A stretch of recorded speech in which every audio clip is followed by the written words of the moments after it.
আসসালামু আলাইকুম রহমতুল্লাহি ওবরকাতুহু। সম্মানিত দর্শক, গত প্রায় ২ মাস ধরে বাংলাদেশের রাজনীতিতে সার্জিও গোর এই শব্দটি, এই নামটি এত বেশি উচ্চারিত হচ্ছে। অবস্থা দৃষ্টে মনে হচ্ছে যে এই ভদ্রলোক বাংলাদেশের ভাগ্য বিধাতা হয়ে গেছেন এবং তাকে যেভাবে পোর্ট্রেট করা হচ্ছে বিভিন্ন সামাজিক মাধ্যমে, এমনকি মূলধারার গণমাধ্যমে, এতে করে মনে হচ্ছে যে he is more powerful than even mister Donald Trump. এটাই মনে হচ্ছে। আমাদের এই বাংলাদেশে এই যে এখন ওপেন সিক্রেট যে একটা রেজিম চেঞ্জ হয়েছে, তার সরকারের যে পরিবর্তন হয়েছে, এটা আমেরিকা করে দিয়েছে। এবং একথা এখন সবাই বলছে যে গত ২ বছর ধরে যারাই মন্ত্রী হয়েছেন, এমপি হয়েছেন, তারপর রাষ্ট্র চালাচ্ছেন, তাদের মাথার উপর আমেরিকার হাত আছে। এখন আমেরিকার হাত সরাসরি কোনো ক্ষেত্রে আছে, ধরেন প্রধানমন্ত্রীর উপরে আছে, প্রধানমন্ত্রী মন্ত্রীকে বানিয়েছেন। এইভাবে মানে আমেরিকা যাকে অপছন্দ করে এরকম একটা লোকও এই সরকারের ধারে কাছে যেতে পারেনি। এখন ফরহাদ মাজাহারের মতো মানুষ, তারা এখন প্রকাশ্যে এই আমেরিকার ডিপ স্টেট পলিসি, তাদের সাম্রাজ্যবাদ নীতি এবং তারা এই মুহূর্তে সরকারের উপর যে প্রভাব বিস্তার করছে, এই কথাগুলো প্রকাশ্যে বলছে। যদিও তারা ডক্টর মোহাম্মদ ইউনূসের জমানাতে এই কথাগুলো এভাবে বলেননি। তারা চেয়েছিলেন ইউনূসকে সাস্টেন করানোর জন্য। কিন্তু এখন তারা বলছেন যে আমরা যতই তাকে ভালো বলার চেষ্টা করেছি, কিন্তু আমেরিকা থেকে যেভাবে কল কাঠিয়ে নিয়েছেন সেভাবে ইউনূস আসলে অ্যাক্ট করেছেন বা রিঅ্যাক্ট করেছেন। আবার তারা এখন বলার চেষ্টা করছেন এই গ্রুপটি, জনাব ফরহাদ মাজাহার এবং তার সঙ্গে তার যারা ভক্ত মুরিদান রয়েছেন, তাদের বক্তব্য হলো জনাব তারেক রহমান সাহেব is a extended version or element of doctor Mohammad Yunus, nothing more.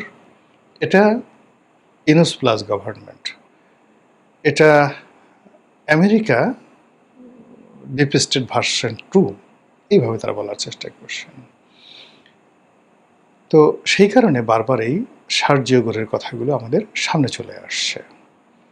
R Sergio গোরের এই বক্তব্য সামনে আনার আগে আমাদের দেশে দুটো নাম, একটা হলো পিটার ডিহাস আর একটা হলো ডোনাল্ড লু। তার মধ্যে মিস্টার ডোনাল্ড লু, তিনি বাংলাদেশের রেজিম চেঞ্জ করেছেন, পাকিস্তানের রেজিম চেঞ্জ করেছেন, শ্রীলঙ্কার রেজিম চেঞ্জ করেছেন এবং এটা মানে ক্লাইভকে যেভাবে পাক ভারত উপমহাদেশে ইতিহাসের একজন পট পরিবর্তনকারী, আপনি যেভাবে বলেন না কেন, পট পরিবর্তনকারী হিসেবে বিবেচনা করা হয়, তার চাইতেও মিস্টার ডোনাল্ড লু আমাদের এই পাক ভারত উপমহাদেশে তার এই রেজিম চেঞ্জের পলিসির কারণে অমর হয়ে থাকবেন। আপনি দেখেন পুরো মধ্যপ্রাচ্যের প্রথম মহাযুদ্ধের সময়টিতে অটোম্যানদের পতন, ওখানে ইংরেজদের রাজত্ব, ইউরোপীয়দের রাজত্ব এবং আজকে এই যে প্রথম মহাযুদ্ধ থেকে আজকে যে পুরো ইউরোপ এবং আমেরিকা পুরো মধ্যপ্রাচ্য যে শোষণ করেছে, সেই শোষণের যে নায়ক, যিনি এই পুরো জিনিসটাকে কুক করেছেন, তিনি একজন কর্নেল ছিলেন ব্রিটিশ গোয়েন্দা সংস্থা MI6। আপনারা জানেন যে তাদের দুটো গোয়েন্দা সংস্থা রয়েছে, MI6 এবং MI5। দেশের মধ্যে যে গোয়েন্দা সংস্থাগুলো চালায় জাস্ট NSI-এর মতো, সেটা হলো MI5। আর ঠিক CIA এবং রয়ের মতো দেশের বাইরে যে সকল অপারেশন চালায়, সেটা হলো MI6। তো এরকম MI6-এর একজন কর্নেল, তিনি একেবারে 10 বছর মরুভূমিতে গিয়ে মরুভূমির একেবারে রীতিমতো হুজুর হয়ে গেলেন, মুসলমানের মধ্যে মিশে গেলেন এবং এত ভালো আরবি জানতেন যে বেদুইনরা, বড় বড় বেদুইন গোত্র, মানে তাদের সাথে তাদের সম্পর্কটা হয়ে গেল। আরও ডিটেলস মানে এখানে তার দুটো, একটা হলো তার এই কাহিনী নিয়ে একটা খুব বিখ্যাত, মানে যাকে বলে ব্লকবাস্টার একটা সিনেমা হয়েছে, দ্য লরেন্স অফ অ্যারাবিয়া। সেটা দেখতে পারেন। আর তার কাহিনী বর্ণনা করে বিখ্যাত রোড টু মক্কা একটা বিখ্যাত বই আছে। এই বইতে আবুল আসাদ, যিনি লেখক, তিনি এই চমৎকারভাবে লরেন্স অফ অ্যারাবিয়ার কাহিনী বর্ণনা করেছেন। তো এই লরেন্স অফ অ্যারাবিয়াকে নিয়ে যেভাবে চলচ্চিত্র হয়েছে, আগামীতে দেখবেন যে এই ডোনাল্ড লুকে নিয়ে এরকম চলচ্চিত্র হবে। একটা তিনটা গভর্নমেন্টকে রীতিমতো ফেলে দিয়েছেন। 4টা গভর্নমেন্টকে, পাকিস্তান, শ্রীলঙ্কা, নেপাল, বাংলাদেশ, 4টা দেশের রেজিম চেঞ্জ করে ফেলেছে একজন লোক, ডোনাল্ড লু। It's not a matter of joke. তো এই কারণে কি হলো যে ডোনাল্ড লু একজন উপমন্ত্রীর পদমর্যাদা সম্পন্ন ছিলেন এবং প্রেসিডেন্টের সঙ্গে তার কোনো রিলেশন ছিল না, অর্থাৎ মিস্টার জো বাইডেনের সঙ্গে তার ওইরকম কোনো রিলেশন ছিল না আদার দ্যান ফর্মাল রিলেশন। তিনি শুধুমাত্র দক্ষিণ পূর্ব এশিয়ার উপমন্ত্রী ছিলেন, বিশেষ দায়িত্বপ্রাপ্ত ছিলেন, ডিপ স্টেটের পলিসিটা বাস্তবায়ন করতেন এবং একটা ফান্ড তিনি পেয়েছিলেন। তো সেটা দিয়ে তিনি যদি এই কাজ করতে পারেন তাহলে মিস্টার সার্জিও গোর, তিনি অ্যাজ এ হোল প্রথমত প্রেসিডেন্টের খুব ঘনিষ্ঠ, ডোনাল্ড ট্রাম্পের খুব ঘনিষ্ঠ, দ্বিতীয়ত বয়সে তরুণ, তৃতীয়ত হলো অত্যন্ত ধনাঢ্য, ব্যবসা বাণিজ্য করে এই অল্প বয়সে হাজার হাজার কোটি ডলারের মালিক হয়ে, হাজার হাজার কোটি টাকার মালিক হয়ে তিনি এই দক্ষিণ পূর্ব এশিয়ার বিশেষ দায়িত্বপ্রাপ্ত প্রতিনিধি রূপে আসছেন এবং তার দুটো উপাধি এখানে। তিনি ভারতে নিযুক্ত রাষ্ট্রদূত, সম্ভবত মন্ত্রীর পদমর্যাদায়, যেভাবে মনে করেন দীনেশ ত্রিবেদীকে দেওয়া হয়েছে। অর্থাৎ এখানে মন্ত্রী বলে ভুল হবে, একেবারে তাকে বলা হয় যে পুরো মার্কিন স্টেট ডিপার্টমেন্টে যদি একজন লোক থাকে যার সঙ্গে ডোনাল্ড ট্রাম্পের ওয়ান টু ওয়ান রিলেশন, টেলিফোনে কথা বলতে, তার সাথে দেখা করতে, কখনো তাকে কোনো প্রোটোকল মেনটেন করতে হয় না, তিনি মিস্টার সার্জিও গোর। তো সেই সার্জিও গোর প্রথম দায়িত্ব ভারতের রাষ্ট্রদূত, দ্বিতীয় দায়িত্ব হলো এই দক্ষিণ পূর্ব এশিয়ার দায়িত্ব। ফলে তাকে মনে করা হচ্ছে father of Donald Lu. Donald লুর সে father. Donald Lu regime change করে গেছে, কিন্তু চেঞ্জ করা রেজিমে আপনার সাম্রাজ্যবাদী নীতিগুলো প্রতিষ্ঠা করা, যেমন রবার্ট ক্লাইভ রেজিম চেঞ্জ করেছেন, কিন্তু এখানে মৌলুজ ভিত্তি তিনি করেছেন লর্ড ওয়ারেন হেস্টিংস। সেই লর্ড ওয়ারেন হেস্টিংস, যিনি কোম্পানির শাসনের একটা প্রথম গভর্নর জেনারেল, প্রথমে গভর্নর হয়ে আসছেন, তারপরে গভর্নর জেনারেল হয়েছেন 2 দফা, লর্ড ওয়ারেন হেস্টিংস। তো সেই দিক থেকে যদি ডোনাল্ড ট্রাম্পকে আপনি ক্লাইভের সঙ্গে তুলনা করেন, তাহলে মিস্টার সার্জিও গোরকে আপনি তুলনা করতে পারেন ওয়ারেন হেস্টিংস, যিনি আমেরিকান যে পলিসি সেটাকে বাণিজ্যতে রূপ দেওয়া। আমেরিকান যে পলিসি, সেই পলিসি যেহেতু তার তাবেদারি সরকারগুলো এখন এই সকল দেশে আছে, ফলে এই সরকারের উপরে আমেরিকার মিলিটারি পলিসি, সামরিক পলিসিগুলো চাপিয়ে দেওয়া। এখানে আমেরিকার যে কৌশলগত দিকগুলো রয়েছে, কৌশলগত দুটো দিক আছে।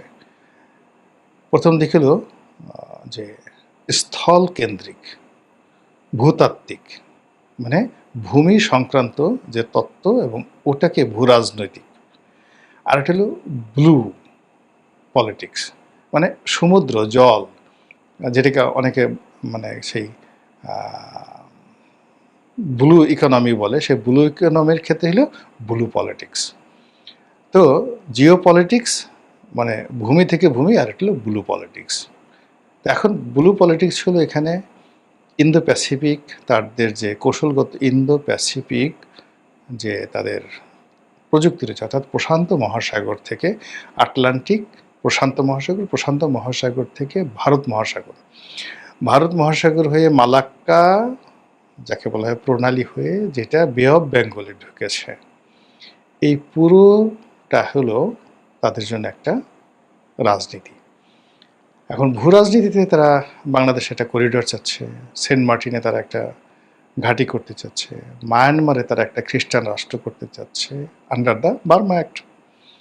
আর তাদের যে প্যাসিফিক কমান্ড ছিল, সেই প্যাসিফিক কমান্ডটাকে এনে তারা ইন্দো প্যাসিফিক করলো। ইন্দো প্যাসিফিককে বাদ দিয়ে এখন তাদের বে অফ বেঙ্গল, তাদের যে কৌশলগত ব্লু পলিটিক্স সেখানে চলে আসছে। অর্থাৎ তারা সমুদ্রে তারা আধিপত্য চায় এই অঞ্চলে, এবং আধিপত্য করতে গিয়ে তারা চীনের সঙ্গে কন্ট্রাডিক্ট করতে চায় না, ভারতের সাথে কন্ট্রাডিক্ট করতে চায় না। আর কন্ট্রাডিক্ট করতে না গেলে তাহলে এই বে অফ বেঙ্গলে তারা বাংলাদেশের জলসীমা এবং মায়ানমারের জলসীমা, আমরা যেহেতু চদু মাকড়া পার্টি, আমাদেরকে কান মূল্যেও আমাদের কিছু করার নেই। ফলে আমাদের যে মহীসোফান আছে, আমাদের যে বঙ্গোপসাগরের যে অঞ্চলটুকু আমাদের কর্তৃত্বে আছে, আমাদের এবং মায়ানমারের, এই জায়গাতে তারা মাতুব্বরিটা করতে চায়।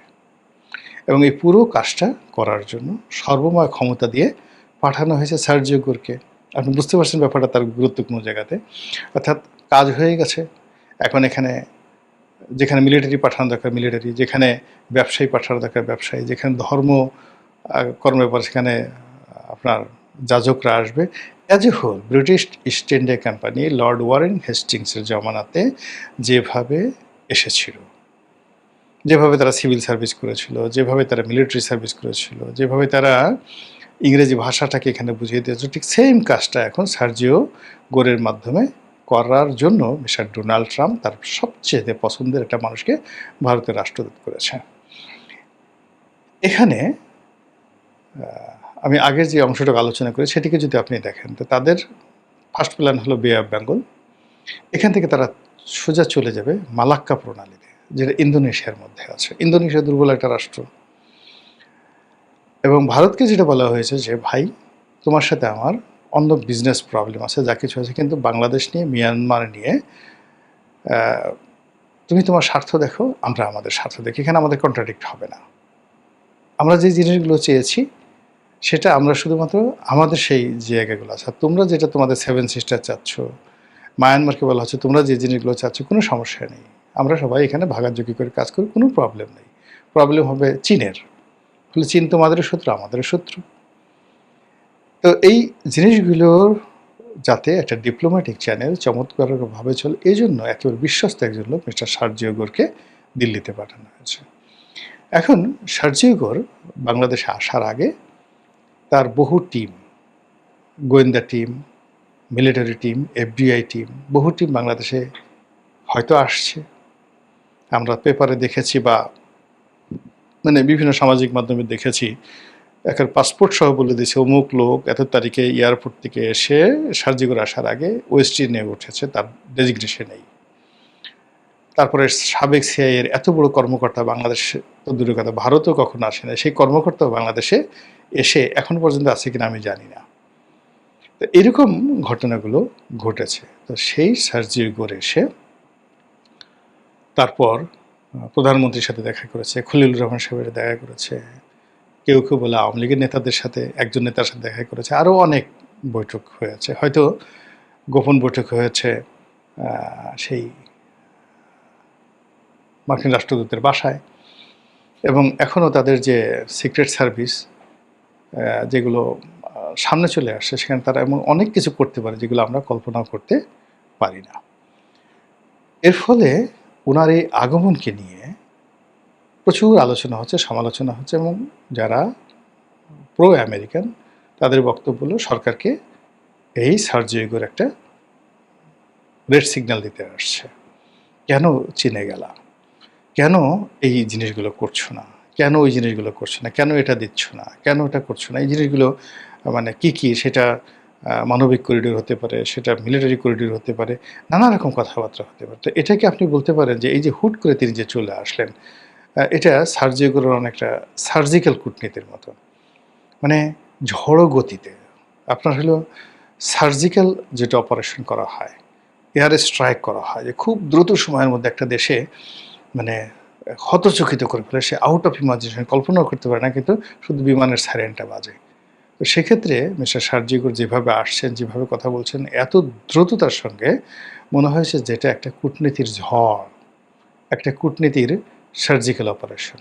এখন সেই অপারেশন তো মিস্টার সার্জিও গোর করে গেলেন, আমরা সেটাকে কিভাবে হজম করব, কিভাবে মেনটেন করব, সেটি দেখার বিষয়। মহান আল্লাহ আমাদের সবাইকে হিদায়াত দান করুন এবং হেফাজত করুন। আসসালামু আলাইকুম রহমতুল্লাহি ওয়া বারাকাতুহু।